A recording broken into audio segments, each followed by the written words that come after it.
Olá, estamos no ar. Veja o que foi notícia nesta quinta-feira, dia 16 de maio.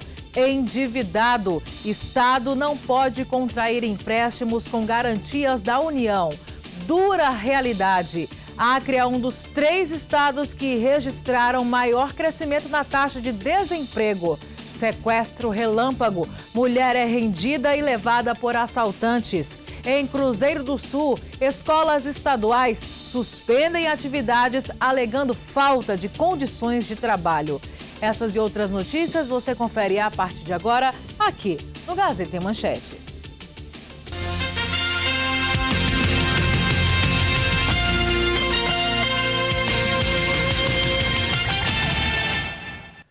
Boa noite. Olha, nos próximos meses, o estado do Acre não pode contrair empréstimos. O motivo é a falta de pagamento de débitos antigos. Sem quitar suas dívidas de empréstimos, estados estão impedidos de contratar novas linhas de créditos da União. É que o Tesouro Nacional precisou quitar mais de 2 bilhões de reais dessas pendências de estados e municípios. O Acre é um dos estados impedidos de pegar novas linhas de créditos com garantias da União. O estado deve, inclusive, pagar multa, juros e outros custos operacionais. Os outros estados são Minas Gerais, Goiás, Piauí, Roraima e Rio Grande do Norte. Dessa forma, os governos ficam com menos possibilidades de investimentos com recursos federais. O Ministério da Economia vai criar até um plano de equilíbrio financeiro, a fim de evitar que situações como essa voltem a ocorrer. Em nota, o governo do Acre relatou que está trabalhando para corrigir os erros praticados na gestão anterior, já que o descumprimento legal dessa dívida é do ano de 2018. Assim, tenta permitir que os repasses obrigatórios sejam cumpridos. Uma triste realidade foi divulgada hoje pelo IBGE. Uma pesquisa mostra que o número de desempregados cresceu em todo o país. O Acre é um dos 3 estados que registraram o maior crescimento da taxa de desemprego. Esse número passou de 13% para 18%. Veja na reportagem de Débora Ribeiro. Uma economia em crise, onde o reflexo é facilmente percebido no lado mais fraco da corda, do trabalhador. Segundo uma pesquisa realizada pelo IBGE, no primeiro trimestre deste ano, das 27 unidades federativas do país, 14 registraram um aumento na taxa de desemprego.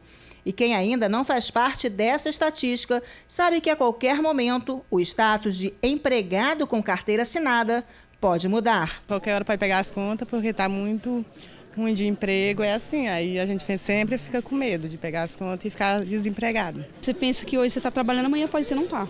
Tipo isso. Preocupa, né? Preocupa bastante. O Acre é um dos 3 estados brasileiros que registraram os maiores aumentos na taxa de desemprego. Aqui, dos 3 últimos meses do ano passado para os 3 primeiros meses deste ano, essa taxa passou de 13% para 18%. E se comparada à mesma época, nos 2 anos, a redução é ainda maior. Do primeiro trimestre de 2018 para o mesmo período deste ano, o aumento da taxa de desemprego aqui no Acre subiu de 14% para 18%. Nada que tenha surpreendido esse economista. Rubicleis Gomes também realizou um levantamento sobre a taxa de desemprego no estado. Ele identificou que somente no primeiro trimestre deste ano, os setores da indústria, da construção e do comércio juntos fecharam 424 postos de trabalho. Uma triste realidade que, segundo o especialista, não tem prazo para se reverter. No curto prazo não há o que fazer, né? A gente precisa realmente que tanto o governo estadual quanto o governo federal criem políticas públicas de curto prazo que expandam o emprego. A grande questão é que isso não vai acontecer. Então, vamos ter esse problema até o final do ano. A expectativa para a economia brasileira e acreana esse ano é muito ruim. Realidade bem conhecida pelo jovem Júnior Simon, que há 4 anos não consegue um emprego formal. Você tenta? Tento. Procura? Procuro. E o que acontece? Não tem. Falta oportunidade de trabalho, né? Sem oportunidade no mercado de trabalho, a saída encontrada por muita gente é usar a criatividade para conseguir pagar as contas. José dos Santos vende água mineral em copo no calçadão de Rio Branco. A renda pode até não ser das melhores, mas pelo menos o ambulante garante que não passa necessidade em casa. Através da minha condições financeiras só através da água mineral. Aqui, o senhor garante? A comida, o aluguel.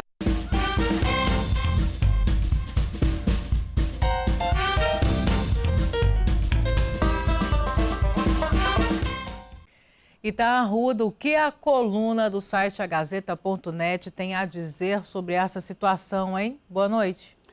Boa noite, Crisna. Boa noite a todos do Gazeta e Manchete. Bom, Crisna, eu para tentar responder a sua pergunta, eu faço outra para você.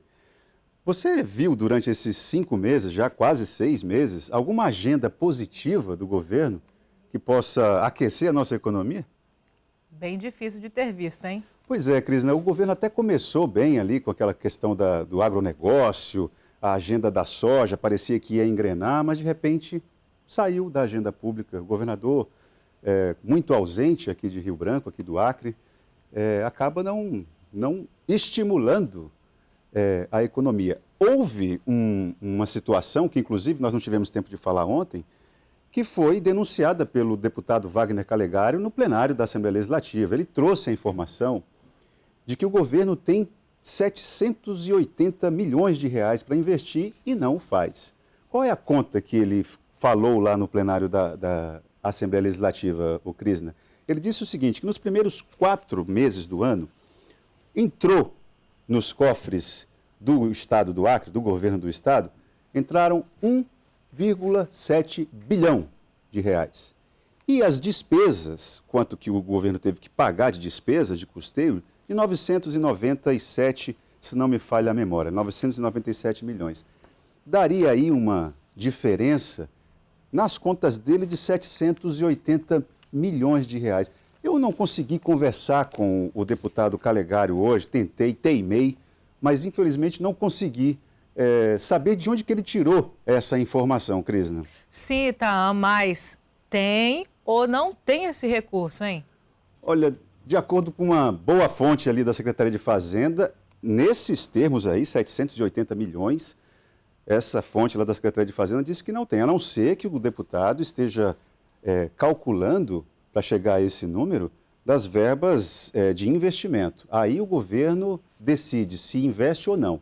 O fato, Crisna, é o seguinte, que o remédio para vacinar essa situação aí que a Débora Ribeiro trouxe, inclusive com a fala do professor da Universidade Federal do Acre, o remédio para isso todo mundo sabe, é o governo voltar a investir. Se não houver investimento, não tem como aquecer a nossa economia, isso aí é uma coisa elementar. Na verdade, Crisna, eu não sei se você já andou muito em colônia, em fazenda, mas nos galinheiros lá, o pintinho quando fica doente lá, ele fica com a pivídia. É uma pelezinha que fica no bico do pintinho, tem que tirar a pivídia para o pinto poder ficar esperto de novo. O governo do Gladson Camilo está precisando tirar a pivídia para poder aquecer a economia e fazer isso aqui voltar a ter um pouco mais de geração de emprego e de renda, Crisna. Que comparação, hein, Itaam? Muito obrigada. Até amanhã. Até amanhã. Aproveitando que estamos falando de política, a CPI que vai investigar irregularidades na cobrança de energia elétrica foi instaurada na ALEAC. Os deputados estaduais instauraram na última quarta-feira essa CPI que foi proposta pelo deputado Genilson Leite, do PCdoB, através do requerimento aprovado em plenário. A comissão parlamentar de inquérito será presidida pelo deputado Daniel Zen, do PT. Chico Viga, do PHS, é o vice-presidente da comissão e o deputado Cadmiel Bonfim, do PSDB, é o relator da CPI. Na próxima quarta-feira está agendada uma reunião para oficializar o primeiro encontro dos membros e definir pautas, oitivas e convocações. A medida provisória que trata da transferência do Ministério da Justiça para o Ministério da Economia entrará em votação no plenário da Câmara dos Deputados nos próximos dias. As informações com Mariano Maciel, diretamente de Brasília. Antes, sob o comando do Ministério da Fazenda, o COAF foi transferido para a alçada do Ministério da Justiça, com a edição pelo presidente Jair Bolsonaro da medida provisória 870, que reestruturou o governo.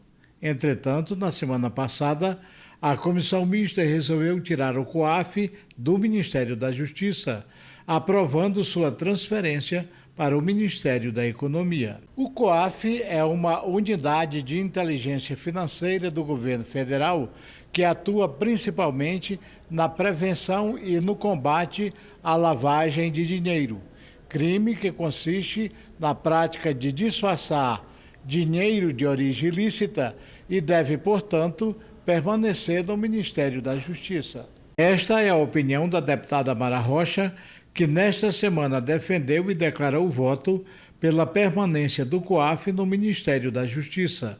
Para ela, a decisão equivocada da comissão especial precisa ser corrigida no plenário para melhorar o enfrentamento da corrupção no país. Aqui no Congresso existem duas linhas de pensamento. Existe uma linha de pensamento que acha que é muito poder para a Justiça, né, ter o COAF na Justiça. E a segunda linha de pensamento é a que eu acredito que é um momento de transparência, é um momento de combate à corrupção. E esse instrumento no Ministério da Justiça será extremamente importante. Portanto, essa decisão da comissão, né, de tirar do Ministério da Justiça o COAF foi totalmente equivocada e certamente ela vai ser, né, corrigida aqui no plenário da Câmara através de votação nominal. Nós vamos para o nosso primeiro intervalo comercial. A seguir, você vai ver os seguintes destaques no Gazeta e Manchete de hoje. Cobrando o pagamento de salários, terceirizados da UFAC param e o movimento aconteceu hoje pela manhã. E ainda, em Cruzeiro do Sul, escolas estaduais suspendem funcionamento porque alegam que não tem como trabalhar. Detalhes já no próximo bloco.